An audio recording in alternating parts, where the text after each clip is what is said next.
by far the biggest game coming up this week in college football. Number 8 Oregon traveling to number 7 Washington. Both teams with Heisman candidate quarterbacks. Oregon with Bo Nix, of course, and Washington with Penix. Both of these quarterbacks have over a 75% completion percentage, which is absolutely insane. Proficiency at the highest level from the quarterback position. Both of these teams obviously are dynamite on offense. Drew, the biggest question mark in this game, in my opinion, is what is Washington's defense going to do? In your opinion, what have you seen from Washington defensively? Yeah, Washington's been very vulnerable against stopping the run. We watched a little bit of film before we recorded this video. We saw teams like Arizona and California had a little bit of success running, primarily up the middle. Washington's front seven hasn't necessarily impressed me.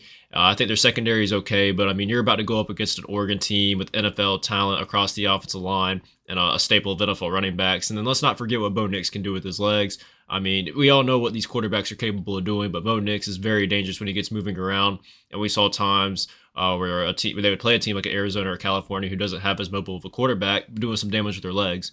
So Oregon can do a lot of damage running the ball in this game, and that's bad news for Washington because this is a team that is very dependent on having a lot of offensive possessions because obviously we know what Washington's offense is capable of when they get possessions. They can score a lot of points. But if Oregon's running game can get going, if Washington's front seven struggles with stopping the run, can't get off the field, and Washington's offensive possessions get limited, you could see Oregon really controlling the game and the pace of it.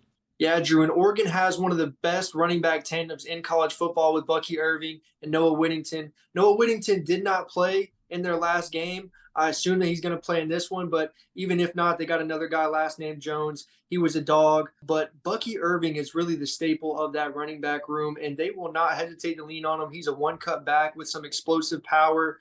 I really enjoyed watching him. And if Dan Lanning commits to the run game and taking possessions away from Washington, I think that that could be the best recipe to success because of Oregon's O line, in my opinion, is one of the top 3 O lines in college football.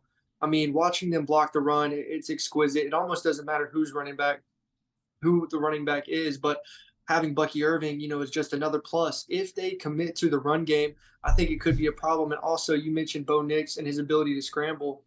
I mentioned earlier 80% completion percentage from Bo Nix. That's a complete turnaround from what he was doing at Auburn. Us SEC fans remember Bo Nix a little bit differently, but since he's gone out west, he's completely evolved as a quarterback. But my number one red flag for him is that he still leaves the pocket a little too early sometimes when he feels pressure. His footwork, you know, gets a little bit out of place. But that's the only thing that I can say about Bo Nix, compared to the plethora of issues that he had at Auburn. So he's really developed.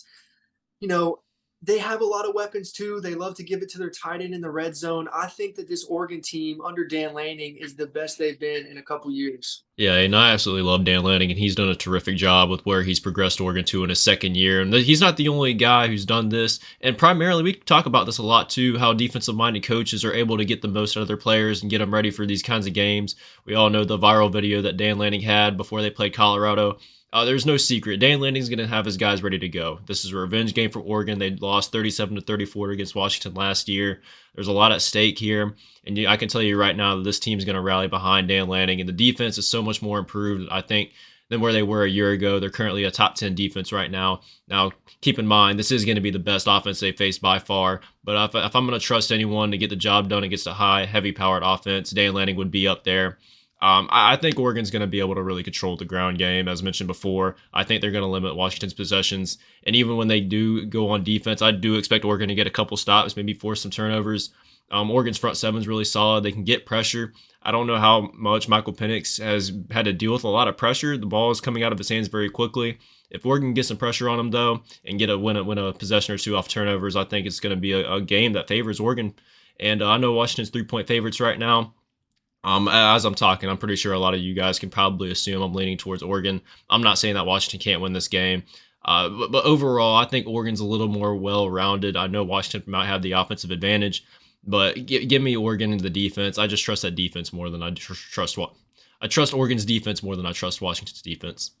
Yeah, Oregon's defense has a lot of players that I've loved to watch. Uyangale, one of their defensive linemen, Bryce Betcher, a linebacker who plays baseball as well. And then, their safeties come and fit the run well. They've been fun to watch. They're a fast defense, sideline to sideline. They get to where they need to be.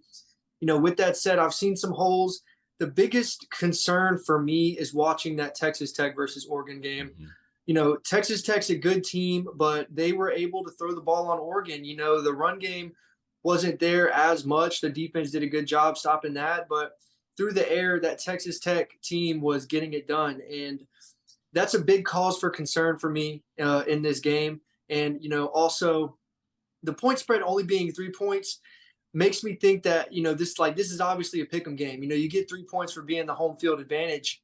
And so everything is telling me like take Oregon here, you know.